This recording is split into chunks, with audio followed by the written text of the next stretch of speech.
Welcome to TORAH Talk. I am your host, William Hall, broadcasting live out of Kingsland, Texas, USA, with episode number 11. Yes, this is not a pre-recorded message, otherwise we wouldn't know it was episode number 11, with Rabbi Chaim Coffman from the Holy Land. People are wondering right now, Rabbi, why are they starting so late today?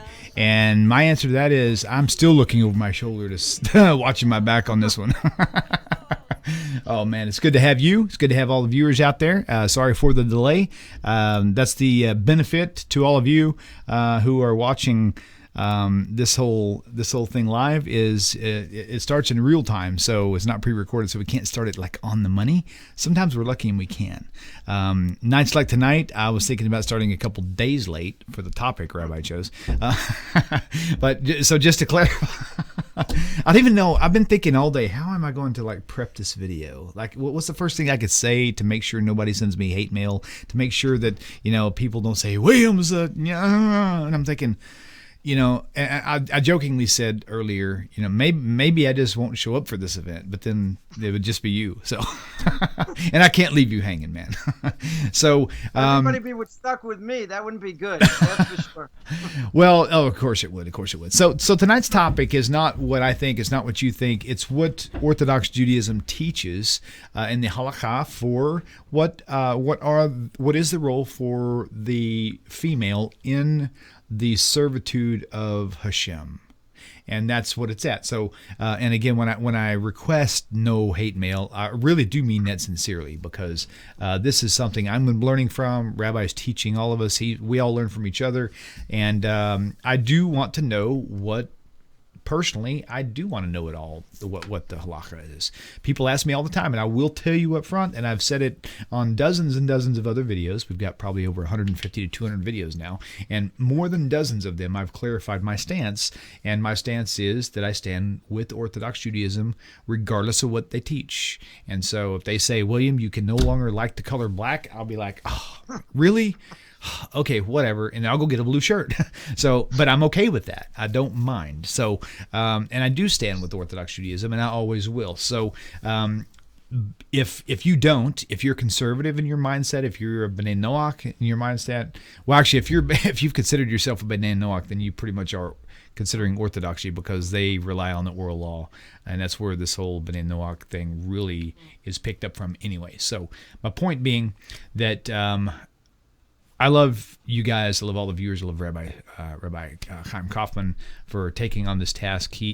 I call him the crazy rabbi, and I really still believe that, because no one else would touch this topic or any of the other ones we've done with a 10-foot pole. But the thing is, this is information you need. This is information I need, and we need it from a trustworthy source. That's why Rabbi's here. So with that said, let's move forward with the grace of Hashem and the love of Hashem. Unfortunately, if you throw a tomato at the screen while I'm full screen, I've got a piece of glass right in front of me protecting me. Baruch Hashem. Bulletproof. Bulletproof. Rabbi proof. It's tomato proof, technically speaking. So, but anyway, so let's move forward, and we'll turn this on to you. And it looks like, speaking of turning on, I need to turn on the light. I think I forgot the light. I got a real big shadow over my head. So open the lines, right? Gonna let people call in? Yeah, well, I don't know. I'll tell you what, I'll open the lines on one condition. Don't call in and yell at me. You can yell at Rabbi, don't yell at me. Okay. I'll do plenty of yelling, so we'll be good. Okay. So Rabbi, you go ahead and start. I will get the phone lines open as you're talking, and we'll kick this thing off. Thank you for tuning in. Great. Okay. Always a pleasure. Always a pleasure to be here. Welcome everyone. A lot of these issues that we deal with, there are questions that, people have an agenda. It's spoke about oral law, reincarnation, other things. There's a definite agenda, and the agenda for, this issue about women, and many will say that, when it comes to women, look how Judaism relegates them. Look, they're sitting behind the mechitza. There's a separation in synagogue. Why do women have to have children? All right, that's, we'll have to discuss that in biology. This may be actually PG-13, so, be careful. But there's a feminist, agenda. So with that agenda, there's going to be obviously things that they're going to say, well, look, we live in the modern world and we have all these different modern things. So why doesn't Judaism, come up to speed? So let's analyze, these women hating, rabbis in the Bible and see exactly, where things go. So I remember many years ago, I heard a rabbi go, explain, a lot of these issues. So he was speaking to a bunch of feminists, and he said, okay, let's start out by saying, are there any differences between men and women? Any differences you can think of? So these big time feminists say, no. So this rabbi gets up again. He says, okay, let's think again. Any differences between men and women? Anything you can think of. All right. Women can have children. Men can't. That's a difference. Right? There's, right. There are physical differences. So now we're going to make a little bit of a jump. If there are physical differences, then there probably are spiritual differences.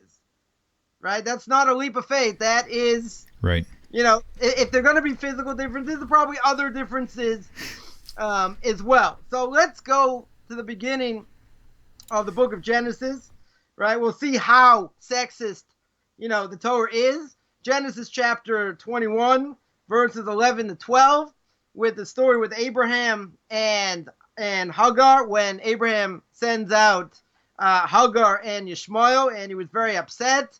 So the Torah says the matter greatly distressed Abraham regarding his son. So God said to Abraham, be not distressed over the youth or your slave woman. Whatever Sarah tells you, right? Let's repeat that. Whatever Sarah tells you, heed her voice, since through Yitzhak will offspring be considered yours. Now, what do we understand from that? The Torah says that Avram has to listen to Sarah. Sarah knows what she's doing. Why? Because she's greater than Abraham in prophecy. Boy, what a sexist statement over here. Let's look at what happened in Egypt. How did the Jewish people get redeemed in Egypt? Through the righteous women. Look at the book of Esther. How did the Jewish people get saved? Through Esther.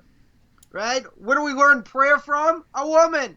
Look at the book of Samuel with the story of Hannah. Right? There are many things we learn about prayer through her, and that we do. It's not just a nice idea. We're going to make the women feel good. We'll do it.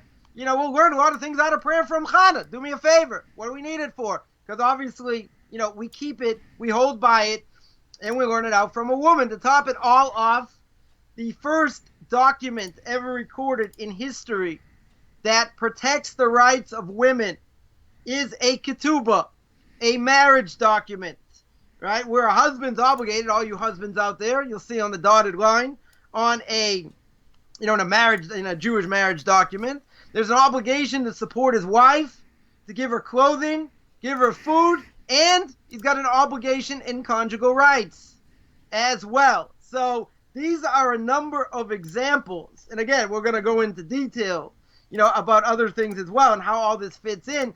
But this shows that women play a prominent role, right? They may not have the external role like men do, and that we're going to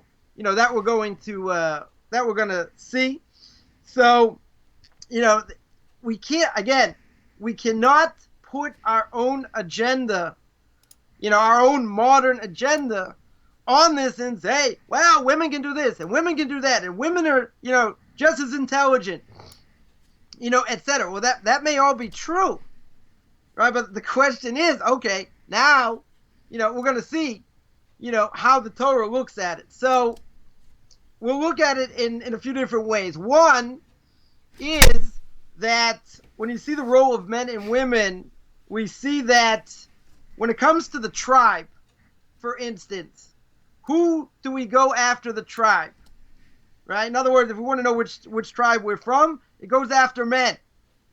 Right? It goes after the man of the family. He's the one that determines, which tribe that we come from. Now, when it comes to a child, how do we know a child is Jewish? The only way we know a child is Jewish is through the mother. Right? If you can prove that the mother is Jewish, or grandmother is Jewish through the mother, then that child is going to be Jewish, even if the husband is a non-Jew, right? The whole question, the status of the child that the Talmud goes into, but at the end of the day, the child is considered a Jew. So now you may ask the $1 million question: why in the world, we go by men, let's say for externals for the tribe, why go by a woman, for genealogy, go after, to see if the child is Jewish or not. So in the majority of cases, probably all cases, if a woman gives birth, right, we know who the mother is, right? It's pretty clear, unless we're talking about, that's funny, in vitro or surrogate mother or something like that. But we definitely know, right? It's pretty clear. We definitely know who the mother is. How do we know who the father is? They say, well, we'll test by DNA. Okay, so now we have DNA testing, but in general, it may not be known who the father is. All right, if they're married, there's no, extramarital affairs, this and that, fine, right? But we're not living in Victorian England. If we click our heels 3 times, we're not going to be in Kansas, Toto, right? So, that is an obvious thing. Say, oh, look what he's saying, infidelity, this, that. All right, this is the way of the world, right? This is why people listen to these things, because, they want to see what reality is. So we don't know, or we may not know, right, who the father is. So you have to go according to the mother. Otherwise, we're going to have a genealogical quagmire, where you have people running around that will consider themselves Jewish, but they're not. And people will say, it's in my heart and it's this. Is your mother Jewish or not? Can you prove it or not? Right? This is not about, this is not about philosophy. The question is, are we going in a certain line, or we're not going in a certain line? So by that way of introduction, women, and people will say, oh, this is apologetics. What are you talking about? It's sexist. Women, as we see from Sarah, right? Women are on a higher level. They are more in tune and have a closer relationship than men. That's why men have all these extra mitzvahs. So, for instance, a woman, and we'll get to learning, about a woman learning Torah, but a woman is exempt from any mitzvah that is bound by time. Now, that means, like, when it comes to the laws of Shabbos, the laws of festivals, women definitely obligated. Positive commands, negative commands. Comes to kashrus, women are obligated. Speaking Lashon Hara, they're not allowed to, right? All these things are equal. But when it comes to, let's say, prayer, when it comes to sitting in a sukkah, for instance, things that are specifically bound by time, the Torah says a woman's on a much higher level. She's got other obligations, i.e. family obligations, right? And someone will say, what happens if a woman, doesn't have children at home? How does all that apply? Right? But for a Ashkenazi woman, for instance, even if it's a mitzvah bound by time, she can certainly make a blessing, let's say by sitting in a sukkah. Right. By a Sephardi woman, since they're exempt, they wouldn't make a blessing. So there is a, there is a difference, Okay. Which, you want to take this call? Yeah, let's go and take this call, because this is going to be a continuous topic all night long. So, caller, welcome to the show. Please tell us what your name is and where you're calling from. Hey, this is Jason. Hey, Calling from Jason. Virginia. Hey, Mr. Jason. How are you, brother? Yep. I'm all right. How y'all doing tonight? Good. You're a brave man asking a question on this topical night. That's the thing. It's actually it's a question I needed to ask, and it's not exactly on topic. Maybe a little bit. My brother. Yes. Has been having issues where he thinks he's a girl. Okay. How old is your brother? 20. How old is he? 23. Okay. And it's hard. It's real hard for me to ask this, because it's real difficult for me to even talk about it at all. Right, I understand. But it's something that's really been bothering me lately, because Okay. he's been calling around asking for money and wanting me to help him out and stuff, and I really don't agree with his lifestyle choices. And I just don't know how you would deal with something like that, and I figured the one person to ask would be to call this show. You know what? That you controversial. are a very smart man, and let me kind of hone this question for you a little bit, because I have a feeling I'm going to be right on point. Sorry, gotta go. Okay, so here's the deal. So let's just say, for example, that I had a relative myself, okay, older than, the preteen years, sound mind, supposedly, etc., who disagrees with the gender that God gave that person and wants to do something about it to alter it. Is it okay to alter it, or does this person need to fight those urges? How does it sound, Jason? Well, the thing is, I'm having issues with. I mean, I know that personally, I don't think he should, but that really wasn't the main. The main thing is, I want to know how I should behave when it comes to really interacting with him a whole lot, because like I said, I've got two children, and I really don't want them to believe that that's okay, because I don't believe that that's okay at all. I think, God makes you what you are. That's what you are. And there's no going back on that. No matter how someone wants to mutilate themselves, they're going to be what they're going to be. Yeah, right. And that's my personal preference. I think dysphoria, it comes into dysphoria and thinking that hating yourself and all that anyway. But sure. I just, when he calls up, and he, like the other day, I lent him some money and everything, and I just got to thinking about it. And I said, if I'm trying to go down this path towards Judaism, I don't really know how I should behave or what I need to do. And I can't really hear the rabbi too good over the phone. Okay. And so I'm going to go ahead and I think that's you. Do you understand my question? Yeah, I do, because let's put it this way. He wants us to refer to him as Ash. My mom died 3 years ago, and she really wanted to name his name is Lucas. She really wanted to name him Lucas really bad. Okay. And she fought tooth and nail to get him named that. And just in her memory alone, I just can't do it. I said, right. He's my brother. His name is Lucas, and I refuse to go along with this game of who he thinks he is or who he wants to pretend to be. Sure. And that's just the thing. I'm just having a real hard time with it. And so I just wanting to ask the rabbi, any kind of advice is good advice. Okay, great. And honestly, I think tonight was probably the perfect time to pop that in. Even though it may not be the main topic, I think that we're talking about the role of a woman today. And so if a man thinks that but if a man is trying to fill the role of a woman, then that would be something we can cover. So, okay. Right. I really appreciate it. Thank you very much. Okay. And Jason, before you hang up, just to let you know, I have a personal acquaintance of someone else in the same boat, but it's not a brother. It's actually a father figure. And so I do kind of understand where you're coming from. So it was very, very brave of you and bold of you to ask the question. I'm glad you did. It's something that you needed to do. And my personal agreement is with you. I totally agree that you should not do anything to support his or to approve, put your thumb stamp of approval on what he's doing under any circumstances, even by accident. That's my opinion, but I could be wrong. So we'll let Rabbi handle this one. And thank you for calling in, Jason. Love you, man. Thanks a lot. Y'all have a good one. Okay, take care. Shalom, shalom. Wow, that was definitely, man. That's hot topic. We don't shy away from nothing. You know what? You know what? Maybe we should make that one actually a full topic, because ever since Bruce Jenner showed up on the scene, get him off that box of Wheaties. That has actually become a very big deal. They've actually changed bathroom signs because of this. That's crazy. I'll just say like this: we did speak about it, in the first video, even though it was about 6 months too late, which I told you, which was much hotter topic before, on homosexuality, but nobody listens to me anyway.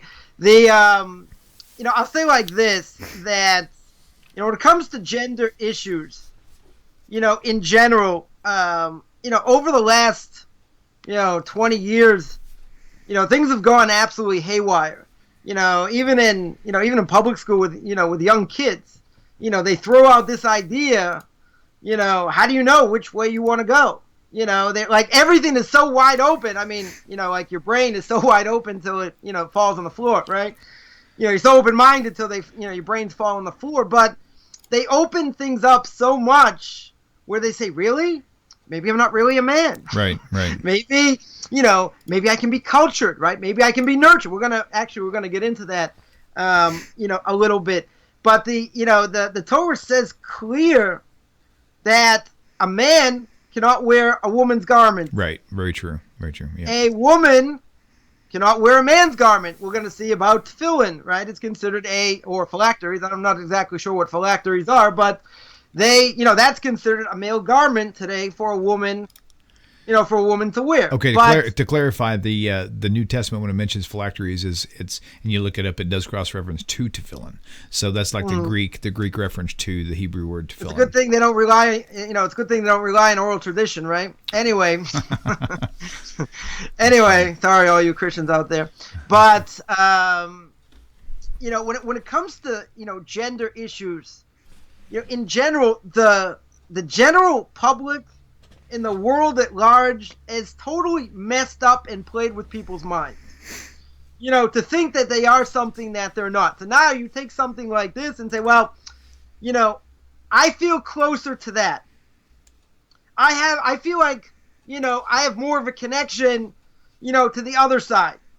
Now, God made everybody the way they are. They are, as Jason pointed out, that is definitely true. There are some cases, where the Talmud brings out that maybe you have somebody that has either both characteristics or you can't see which characteristics, right, what they are. But pretty much today, medically, that can be taken care of. So what happens when someone has these tendencies? And, when it comes to, when we spoke about homosexuality, we mentioned that, there are people that'll say that there's a gene, there's a certain gene, and anyone who has it, can go in that, to go in that direction. But make no mistake, make absolutely no mistake, that is not a natural inclination. According to the Torah, it's clear, right? This is nothing to talk about. This, right. No oral tradition, no midrash. It's not a natural inclination. And the reason it's not a natural inclination, because there would be no world. There would be no population. You go to the book of Genesis, where God creates woman, and he says man should cleave to his wife, right? They should have children, be fruitful and multiply. Mm-hmm. So there's a natural inclination for that. Now, if someone wants to say, well, I have this natural inclination, according to the Torah, there's no such thing. I have a natural inclination to get angry. I have a natural inclination to be up late at night. And God says, you know what? I want you to get up early and pray. But I'm a night person. So I stay up till 2, 3 in the morning. God says, I don't care. You have to get up and pray. Right. Then he say, my stomach is allergic to matzah, right? So God says, on the 15th of Nisan, you have to eat 3.5 pounds of matzah in 35 seconds and then whistle Dixie. Ow! What are you kidding me? Oh, boy. Now you're going to start asking when bad things happen to good people. That's funny. My stomach can't handle it. God says, I don't care. Shut up and eat the matzah. Who cares? Right? It doesn't matter. So then a person says, I'm going to call myself Ashley. Look, your name is Luke. Sorry. Rabbi, that's your name. That's what you were given with. This is something you have to deal with. Right? If this would be a natural inclination, God would have said, okay, cling to men. Mm-hmm. Change your status. You're given a certain status. If a person has an issue, they have to deal with it. And it can be, it can be worked out, but it is definitely not a natural inclination. No question. One of the things that we have to do, which is hard, and a person has to know, when and where to do this. And that is that, someone says, I want you to accept, my abomination lifestyle. I'm like, I have to accept that? The Torah says it's forbidden. Right. It says, I don't care about the Torah. The Torah's racist. Fine, the Torah's racist. I believe in the Torah. So what? You can't give acceptance to something, my language, that is a travesty of a mockery of a sham. I'll give one other example. And that is, I had a friend of mine that his, a Jewish friend of mine that his, I do actually have Jewish friends. Anyway, they had a sister that intermarried, and he said, "Well, I went to the wedding under protest." I was like, "What do you mean you went to the wedding under protest?" I said, "Did you eat there? You had kosher food there? Yeah. Did you do this there? Yeah. Did you, this, that, and the other thing? Yeah." I said, "Where was the protest?" That's like going to witness at an adult. What's the proper way of calling that? Adult bar, where women dance around. Right. I just went there to talk about Jesus. Okay, whatever. Right. I went to look at the posters. There was a good football game on. But right. There are times where someone will say, "I want you to accept this lifestyle." I'm like, "Well, sorry, the Torah doesn't allow me to." You say, "Well, that's racist." Yeah, the Torah is also anti-pig, and the Torah is also anti all kinds of things. The Torah is anti-polygamy. Even though Right, things according to the Torah it's okay, but all right. So we have an issue. So person has children. They can't say that's normal. They say, "Oh, this is Uncle Ashley." That's like okay. You brought it up. I think we need to cover that now. Oxymoron. So yeah, you absolutely have an obligation to, right. To guard children and to tell them this is just not right. That is an obligation of a parent, certainly to keep their children, hopefully going, in the right direction. A person will say, you have to accept it. Well, the Torah calls it abomination. What do Right. what do you want from me? That's what it says. It has nothing to do with oral tradition. Read what the text says. Bestiality is forbidden. Other things are forbidden. This is also forbidden. And if a person wants to change themselves, it gives you a right to mutilate your body also. Right? You say, "I'll find more fulfillment, in that way." Right? So, we get to speaking about, women learning. Women learning Torah and oral tradition. Can a woman learn Talmud, for instance? Well, the Talmud says a woman will never find her fulfillment doing such a thing. So then you'd ask these women, and again, it has nothing to do with intelligence, it has nothing to do with being able to, understand material, etc. But if you would ask women the following question, "You want to learn the Talmud says it's a bad idea. Yep. You should run away from it like the plague because you'll never, ever find fulfillment." So then you would ask them, "Okay, so why do you want to learn it?" So whenever you have a family, for example, I'd given some advice to a family one time on this very topic. They said, "Well, my young son likes to wear girls' clothes." And I said, "Well, do you let him?" And he said, "Of course, this is what he wants to do." And I'm thinking, that's where you're wrong. It's one thing if he was dressing up for Halloween and it was a one-time thing, but if he's constantly putting on girls' clothes and you're allowing that, then you're cultivating his desires instead of correcting them. And it's brought down also by Purim, for instance. You want to dress up your child as a girl, a boy as a girl, that you're not allowed to. Very good, very good. So even for fun, even for right. make believe in whatever, we don't cross lines. When you start to do that, and it becomes a quote unquote, this is the reality, you're setting up yourself for disaster. Okay, let's do this. Rabbi. We've got to move on, but before we do, what I want you to do now is make a statement to parents out there who may see this video who are struggling with that very thing. Children who tend to be, that they may suspect that their young child or young teen may be struggling with gender specifics. What is your advice to that parent directly? How to handle it? The only thing I can say is that, if that is the case, and we've mentioned that it's definitely not a natural, inclination, I think they need professional help. I'm not sure a parent can say, "Listen, this is what the Torah says, this is what's brought down," but they still have that inclination. But should they allow their child? A person may be OCD. They may have other issues that may be beyond the parent to help them deal with it.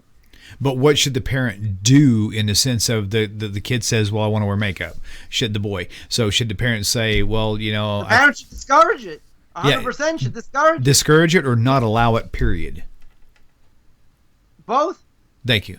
Just want to be clear. The question is how far they can take it. Depends how old the child is. If it's a teenager, they'll tell you to go fly a kite. They'll do it anyway.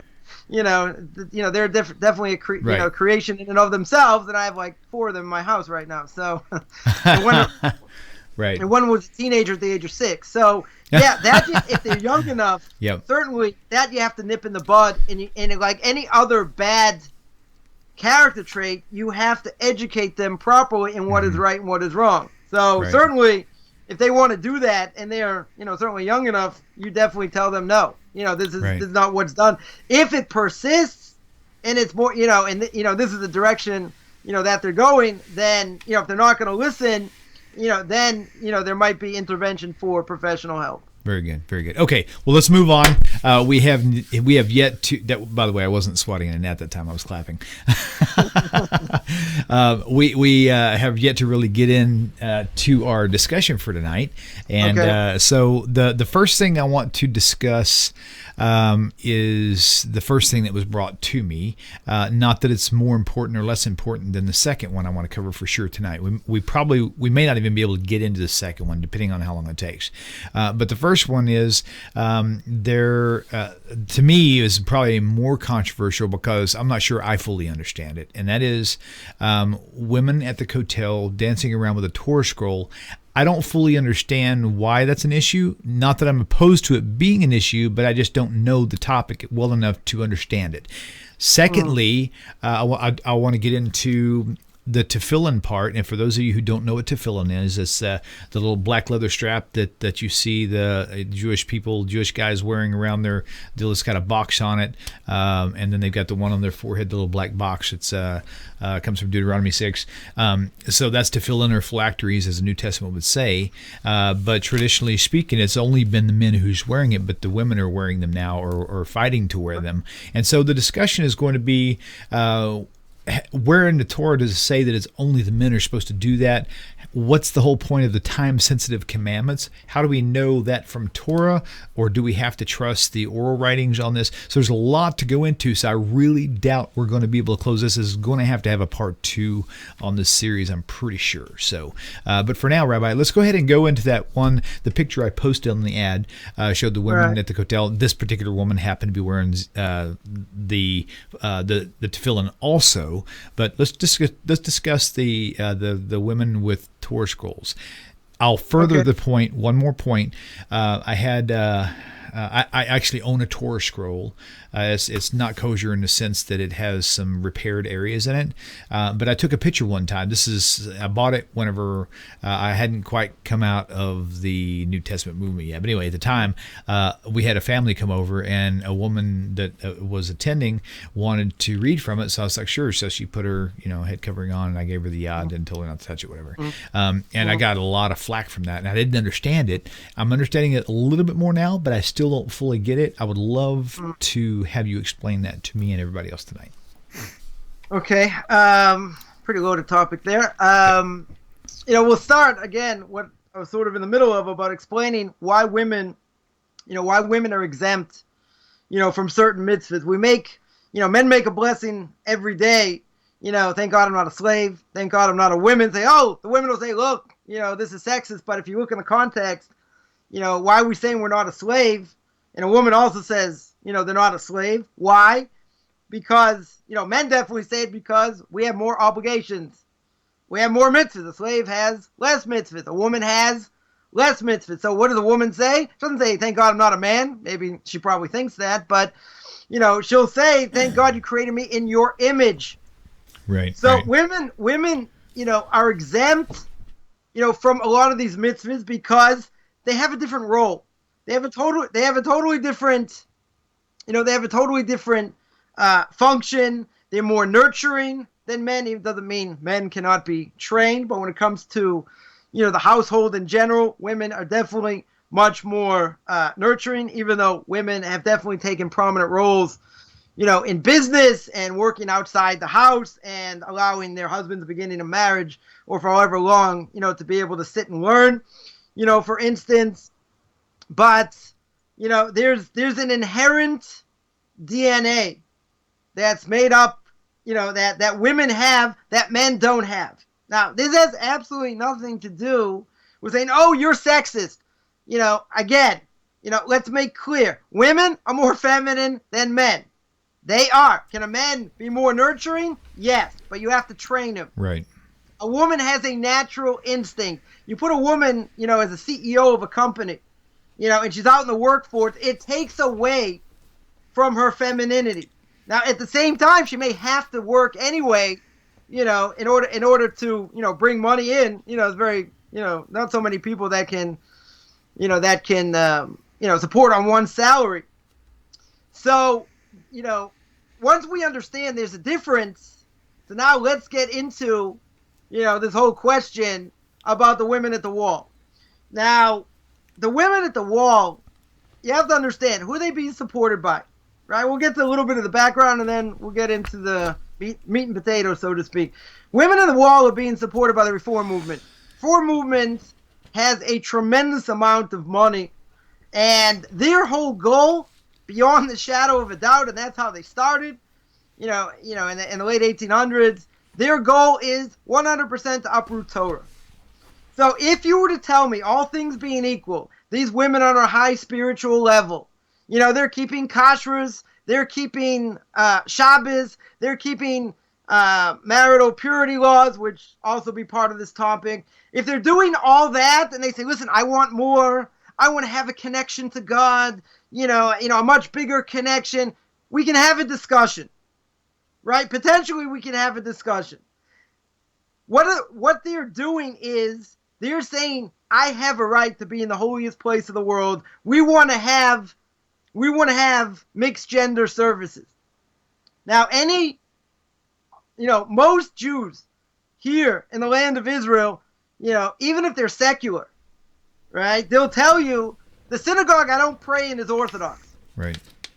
That statement means they think basically everything else is a joke, even if they're not religious. So what does the Reform movement want? They want to buck the status quo. They want to say the chief rabbinate shouldn't be in charge, we should get money from the government, set up our own things or whatever. So they are doing this 100% as a provocation. It's not about spirituality.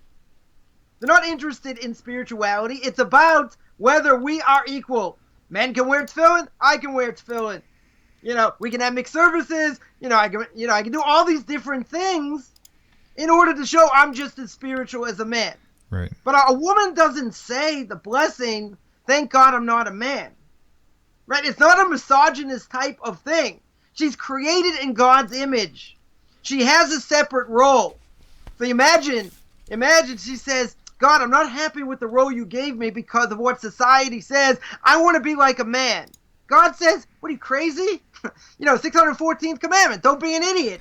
I gave you the opportunity to be created in my image. Everybody's created in my image. And you want to be like a man? You sexist.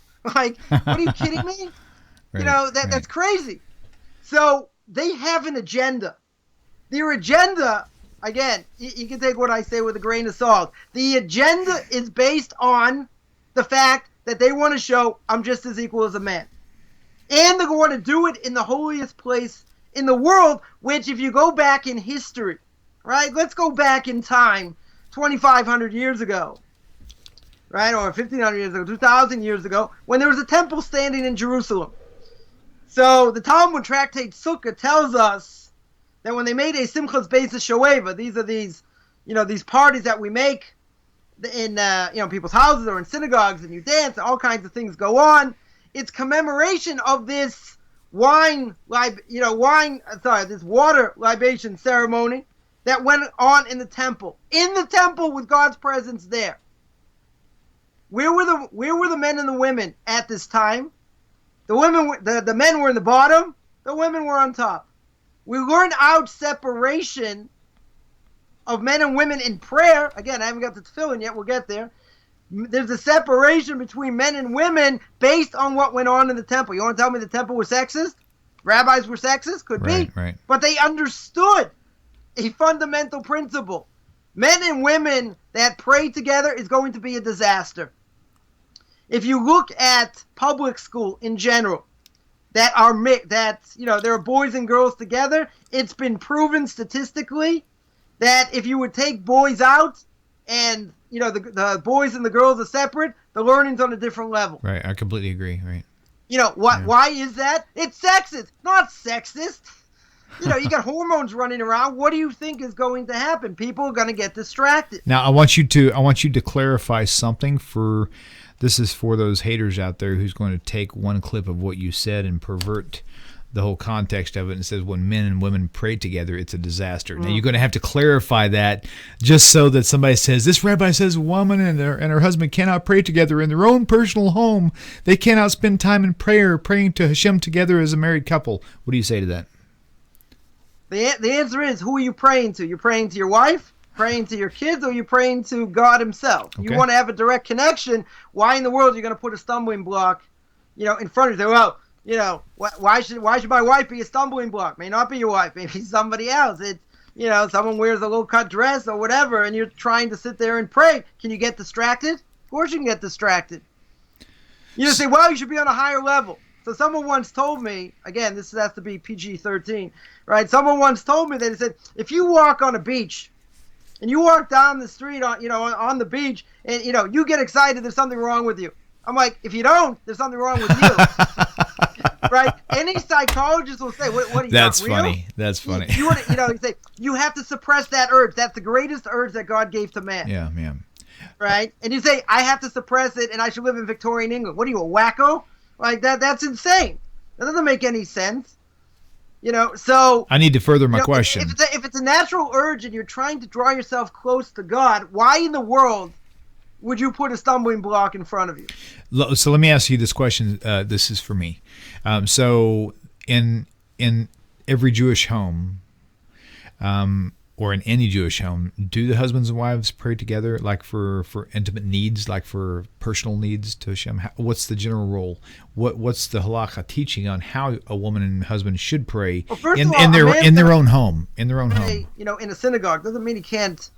He can't say Psalms, he can't say Tehillim, right. In house, but he definitely, it's much greater that his prayer be accepted amongst the community of the Jewish people. A woman doesn't have that obligation because she, again, we haven't even really got to that, but a woman doesn't have that obligation to pray, with the Jewish community. If she can, fine, but she definitely doesn't have the obligation because she got other obligations, right? She has, if men and women were totally equal, then women would have to pray with a minyan also. They would have to pray with 10 men. So God would say, I don't care. You figure it out. Get a babysitter, do something. But obviously women have, women have a different purpose. So someone's going to say, so what if you're older, you don't have that responsibility of kids, right? So even if that's true, right, it doesn't mean you still have the obligation, right? You don't have the obligation to go. If you want to, that's fine, right? But women don't need the externals like men do, right? It's something inherent in a man that he needs this. There's an example. Give an example. A woman came to a rabbi and she said that, she's working on spirituality. She wants to wear a tallis, right? She wants to wear, that garment that men pray in with the, tzitzis on four corners. And she says, I want to wear a tallis. So the rabbi says, fine. Says, here, take the tallis and, come back to me. A few weeks later, this woman comes back and she says, Rabbi, you don't know what this has done. It's changed my prayers, changed my tefillah. You can't imagine the intention, I have, when I pray. The rabbi says, no, I don't believe you. It's like, what are you talking about? You don't understand. I can sit there for a long time and, I can commune and have this great connection. Rabbi says, it doesn't make any sense because that tallis that you're wearing, it doesn't have any strings on it. It's like putting on a towel. Right. It's not a tallis. It doesn't do anything. It's so he says, this has nothing to do with the spiritual issue, right? Because you're putting on something that has no spiritual validity whatsoever. It's a towel. Right. It's a towel that's black and white without any strings. So what does that make it? Doesn't make it anything. If you put up a mezuzah on the door and it doesn't have the parchment in it. Right, it's nothing. It's nothing. So Right, I remember I had a picture of somebody putting up a mezuzah. I said, don't forget to put the parchment in. That's the most important thing. They're like, you didn't think I knew that? I said, no, I just wanted to make sure you're not going to put up something that's blank That's in funny. it because that doesn't, that doesn't do anything. So these women, at the wall have an agenda. Their agenda is, I want to show beyond the shadow of a doubt, we are like men, right? They want to die. They want to put on, talis and tefillin or whatever. So, first thing is that where they, people will say, look, Rashi's daughters wore tefillin, right? There's some other great women in history that wore tefillin. So why shouldn't I be allowed to wear tefillin? So I said, you know who Rashi was? You have any idea, right. like what he did for the Jewish world? He brought this light to explain what the Torah is, what the words mean. Without Rashi, you wouldn't understand Talmud, wouldn't understand anything. I mean, there was a tradition, people understood it before him, but he lit up the world, in explaining what the Torah is. So I said, you want to tell me you're holding by his daughters? Yep, right. I do find it interesting that the only women who really have a problem with this are, like you mentioned earlier, either secular Jewish women or people who are ex-Christian who have this feminist feel like they're being attacked in this area.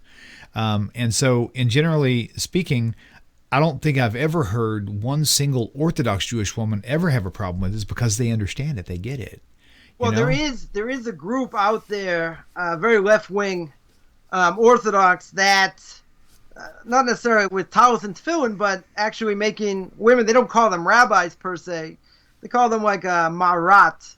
And marat is like, I don't know, someone can teach Torah, I guess, or whatever the case is. I remember a number of years ago when this whole thing came out, and they were like very much to the left. Everyone's come out against them, basically saying that they're no different than conservative Jews, etc. But I will make one point, on that, is when I was watching this video, and, of there, they would not typically look like Orthodox Jews, right? So again, you can't go by looks. You can say, looks are deceiving, and dressing the way a person dresses doesn't really mean anything. It's externals. Yeah, that may be 100% true. But keep in mind, I didn't see anybody with black hats there. I didn't see any women with, their arms covered, their neck covered, in long, in dresses or whatever. I saw, some, that had dresses on, but, there were other places that were uncovered or whatever. So there's an agenda. There's an absolute agenda. So now comes to the question, after that introduction, comes to the question, what about women wearing tefillin? Okay. Can a woman wear tefillin? So the issue with tefillin is that there's a whole question. I mean, not really such a question. It seems pretty forbidden, and that would be that that time of the month, a woman's certainly not allowed to put on tefillin or touch a Torah for that matter. So you might say, okay, so let's say it's not at that time. Could a woman still do it? So the rabbis have said that even so, we don't make any distinction. Now you might say, why are they doing that? Right? Why in the world, let women, if they feel this connection, and they want to have that, so if it's at the right time, why should we stop them? So there's a very simple answer. And the answer is, if you open up a Pandora's box, it doesn't stop. True. Right? So I'll give you, so when I studied by the conservative movement at the Jewish Theological Seminary in, it's a male garment, at the end of the day, we're going to have to say, if you allow that and you break with that, then it's going to be an absolute disaster. So I would agree. Now, again, there's a little bit maybe fanatical and controversial, but I would agree in theory that if a woman was, came to me and said, I keep kashrus, I keep Shabbos, I keep marital family law, purity laws, and all that, and, they're learning and they're growing and, all these other things, that they're doing to help them to become on a higher spiritual level, we can have a discussion. Won't be a long discussion, but in theory, it could be a discussion. Right. Right. Go through some of the sources. This has nothing to do with anything except the fact that you are a sexist and you want to be exactly like a man. Now, so why do I say that? Because God, the King of the universe, created men and women differently. And I'm going to go on a limb here and say God knows what he's doing, right? He doesn't need me to agree. He doesn't need me to pat him on the back and say, what a great thing, you're doing. He understood the nature of man and women. So if a woman says, I want to change that, I know better. So what is she saying? She's saying, I'm just as good as God. I know better. God didn't know what he was doing. But they say, I'm not doing that. I want to have this higher spiritual connection. Bring me all the women. Come on. Bring me all the women and show me that they want to have this really, this higher connection. Let's see where they're holding in other areas. You say, well, you don't say that about men. Men at the age of 13, right? 13 in a day, or even a month before they start practicing, put it on tefillin. You don't say that about them because we already have the obligation. Across the obligation. And you have to know how to treat them. You have to know how to, guard yourself from bodily gases and all that. There are laws, plenty of laws, that go into tefillin and wearing them. There's a 13-year-old boy. You're going to say, I'm a 40-year-old woman on a much higher level. I may no more, no less more.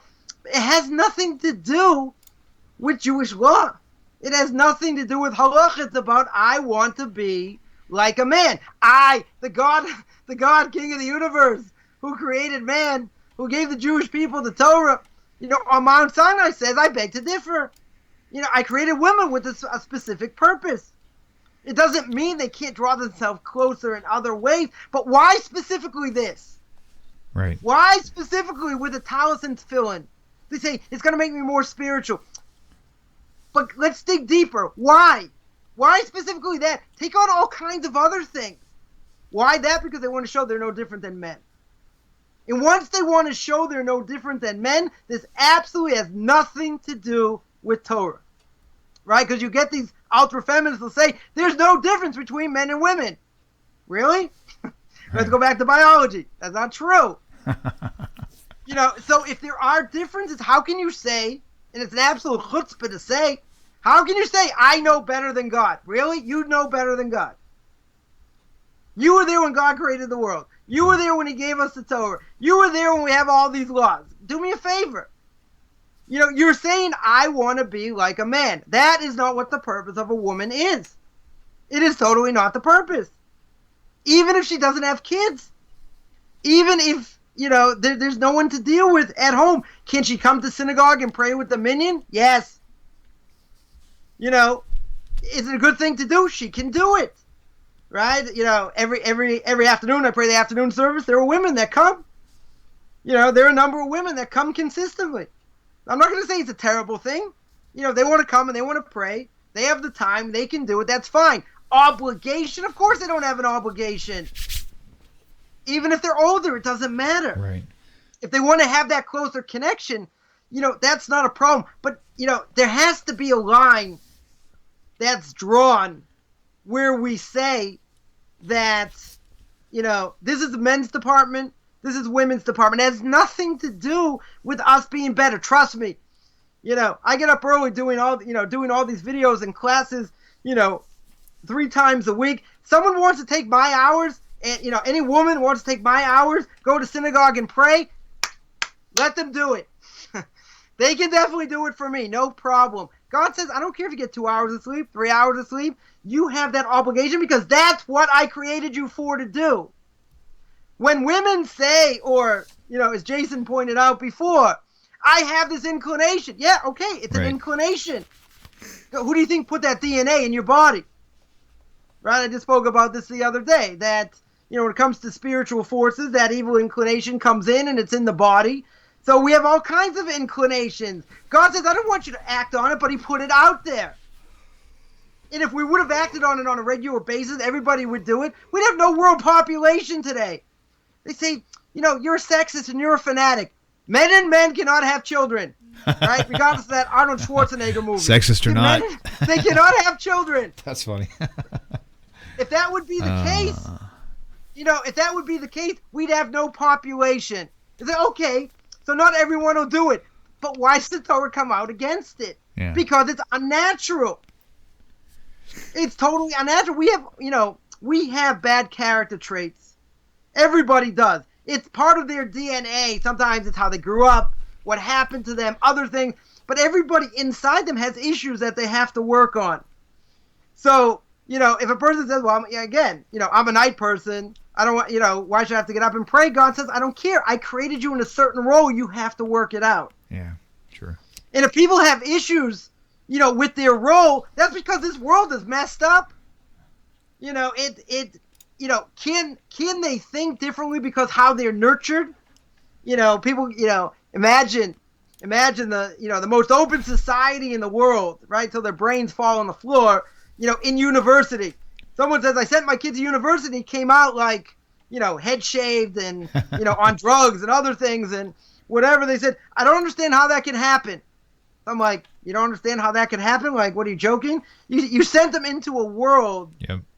That you didn't give them any basics in order to fight from it, and your kid came out cracked. That's because the world is cracked, and the people teaching there are even more cracked.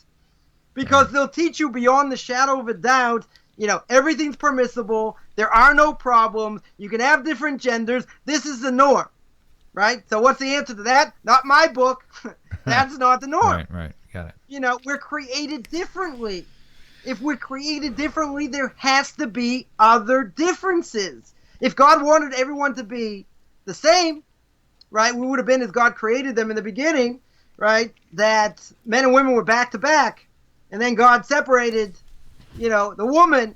So the whole question how that fits in the, in the creation story, and how the rabbis learn it. But wouldn't have been better if God just made us like parameciums? Zoop! All right, he split. Hey, he looks like me. He's got my eyes, got my smile. That would have been much better for man. But God didn't want that. And man looks at all the animals and says, I haven't found anybody that's compatible. And God creates woman. So they're not the same. They complement each other, but they're totally different. Right. And again, it doesn't matter if you tell me, men can be nurtured. I got mostly girls, right? So when girls are younger, what do? They play house. They have dolls. They have doll carriages. Got plenty of them here. And all that. Why aren't they busy like running around like boys? Because all the boys are on Ritalin. They're going, hello, how are you? Like, because they're all running around. They have different natures. You say that's sexist. That's biology. They are different. So a woman who comes and says, I want to have a different role. And I want to do what men do. And this is exactly, Talis and Tefillin are exactly that. Okay. I want to have this role. If you're telling me they're on a tremendously high spiritual level, and there were some people in history that could do that, that's one thing. You want to tell me you're holding there? That is where the feminist agenda, comes. And the funny thing is that, when we talk about the women at the wall, for instance, how many of them come? How many of them are there? A dozen? 20? 25? So, there are these Orthodox organizations at every Rosh Chodesh, every, beginning of every new month. So when the women at the wall want to do their thing, so all these women come from all over, to pray at the Western Wall. Thousands! Not 25. Right. It's they say, well, it's a much smaller movement, and women have been downtrodden, and forget all that. It has nothing to do with Orthodox agenda. You want to change things. You want to make this the reality. The question is that really what the Torah wants? Is that what has been successful? And again, I had this discussion with somebody many years ago one Friday night, that this question came up, and I was like, all right, I'm going to bed. Like, you'll be up for a while, So, so I had this discussion, and I said I would agree that if women were doing other things, and they were holding by what they needed to hold by, we could have a discussion. So this woman was telling me about her, her female rabbi and this and that. I said, just tell me, is she holding by keeping kosher properly, Shabbos, and family purity laws? All three, is she holding by? She's like, all right, you got a good point. That is exactly the point. Sure. It's an agenda. And because it's an agenda, they can say, I can do whatever I want. They say, wow, what a sexist. You could be created in God's image and you want to be like a man. Because they say, well, men have all the externals. They get all the fun. Yeah, I can wake up early and go to synagogue. And, and I have to pray 3 times a day. Doesn't matter. Weather, other things. Go to synagogue on Shabbos, 2.5 hours, 3 hours. Okay, we have to work on our connection to God, but everyone has their connection, to make. And even in this so-called Orthodox movement, which it's not, that connection is being blurred tremendously. And it's not Orthodox anymore because they are going back to what the conservatives say, even though they say they're not. There are all kinds of statements that are being made that are crazy statements.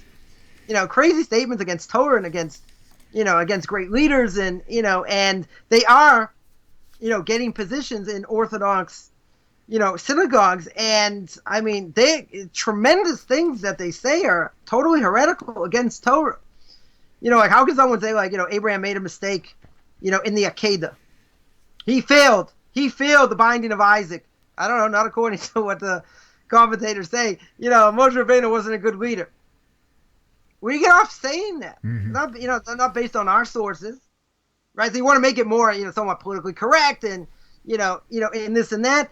It's heresy, right? So you have to be careful and see that there's a tremendous agenda that has zero to do with Torah, right? Even if we say it's a male garment, even if we say it's that time of the month, or women are impure at that time, even if you want to say, when those things don't matter, it should still be permissible, right? And this is for a much bigger topic. That would be, how far do we draw the line, right? Where do we draw the line? And the simple answer is that when you open up a Pandora's box, as the conservative movement did, it was an outright disaster. A disaster. So, as I'm always fond of saying, people know, a mule is a tremendous animal, right? It's a hybrid between a donkey and a horse. There's one problem with a mule. One problem. It's sterile. Mm-hmm. So I don't care what your philosophy is. Right, it's sterile. Right. Wow. So even if you want to tell me it's permissible, let's change the Torah, turn it into a pretzel. You go against the 615th commandment. Don't be a moron. You change everything. So what should be the end result? You have millions flocking to Torah. Is that the end result? Not even close.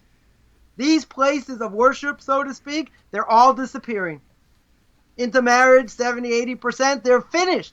So even if I would agree that maybe we have something to talk about, let's see facts on the ground.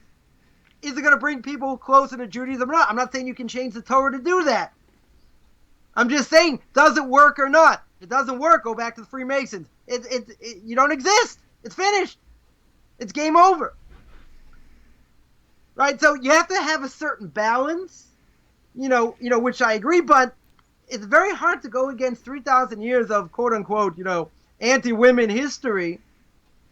But the rabbis understood. And if they wanted to make women equal as men, and they could do anything that men can do, then that wouldn't be an issue.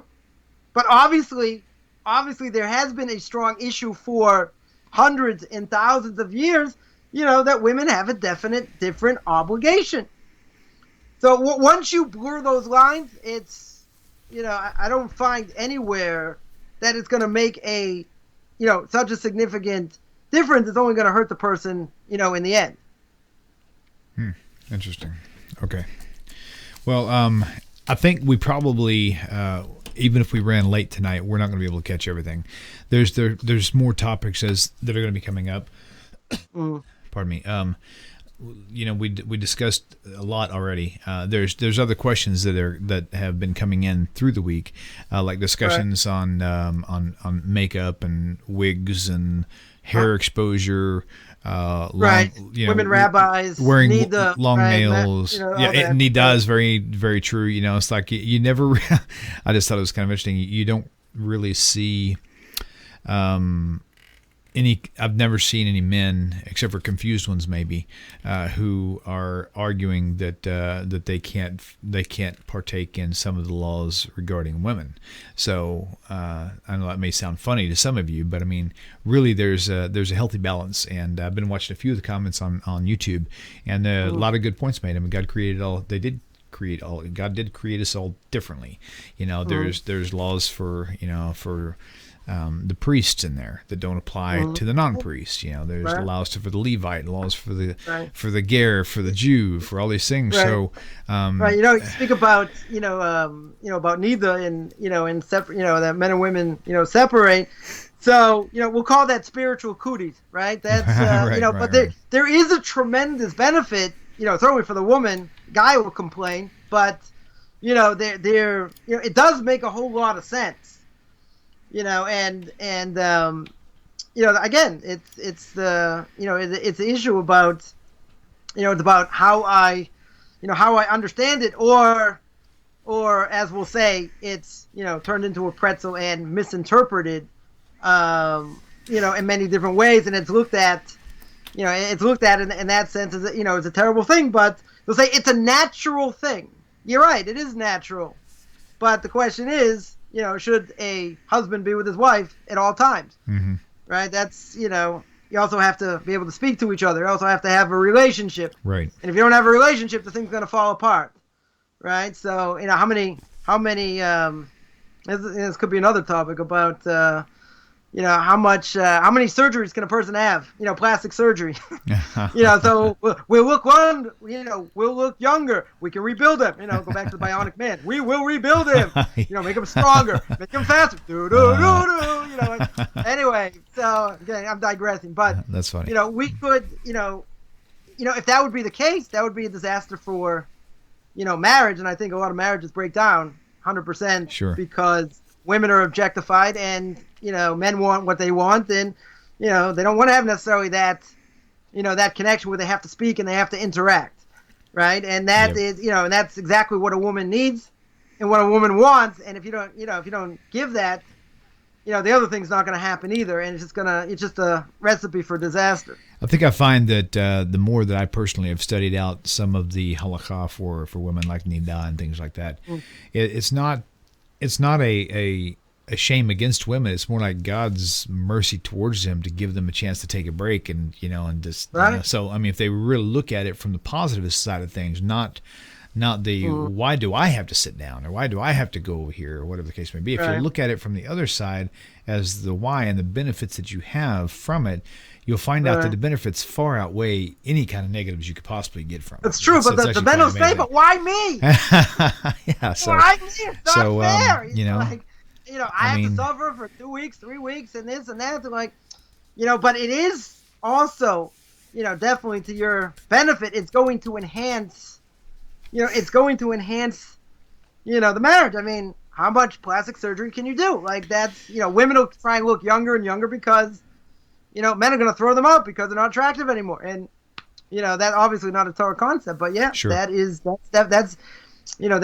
definitely true. And we see that, when there is, that separation, all things being equal, you're going to see less and less people get, divorced, no question. And I think this is one of the main issues, is that there's just no connection, because, there's a difference between marriage and infatuation. Mm-hmm. Right? And infatuation is something you're attracted to. Once that attraction goes, it's finished. Right? So then other things come, you have kids, you have whatever. So, it makes it much less likely someone's going to want to stick around, because it's only infatuation. And once that goes, that's it. It's game over. Right.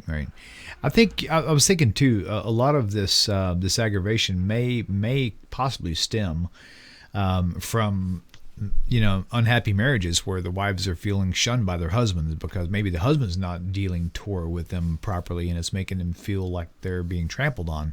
But if you look back in the all history of Torah, and even with Orthodox Judaism, I mean, the teachings on the matriarchs are they're like divine. They're like, these women were the holiest. Even whenever they all went into idolatry, right there at the foot of Mount Sinai, it's like the oral tradition says it was mainly the men who did it, not the women. The women were the first one who came with all their jewelry willing to reconcile, and all that stuff. So if you're feeling insignificant as a woman, you really need to study Judaism more, because Judaism teaches just the opposite of that.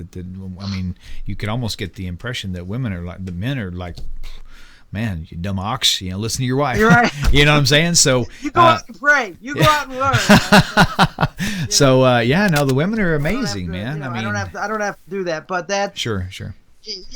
But again, a lot of the misconceptions come because of this modern world that we live in. We see that women can do this and can do that, and say, why do women have to be behind the mechitza? Why do they have to be separate? And it's for the men as well. It's not just for let men control their own thoughts. Mm-hmm. Let women control their own thoughts. I mean, there's a reason. It makes sense. It just makes people uncomfortable and think that they're living in like barbaric times. And I'm always fond of saying as well, find me a better system that works. Yeah. That's moral. It's going to create moral people, and it's going to stick. We got 3,000 years of tradition. We're still going strong, even though we're losing people by the thousands and millions. Right. But at the end of the day, you attach yourself to Torah. That's what it's, that's what it's going to be. And at the ideal sense, it'll work.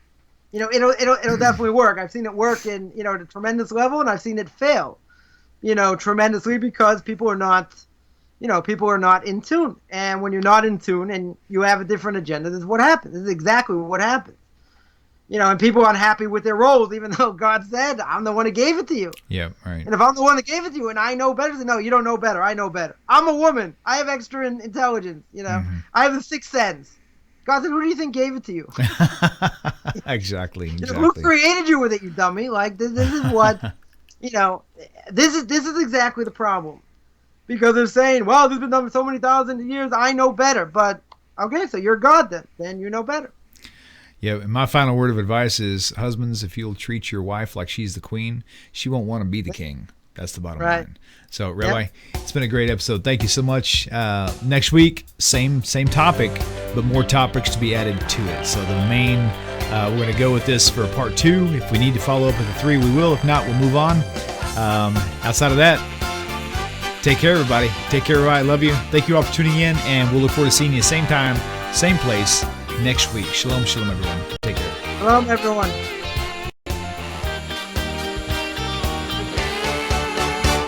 אני אתה אתם תמיד כולם ביחד, חשוב מכל חשוב והכרחי להיות ביחד.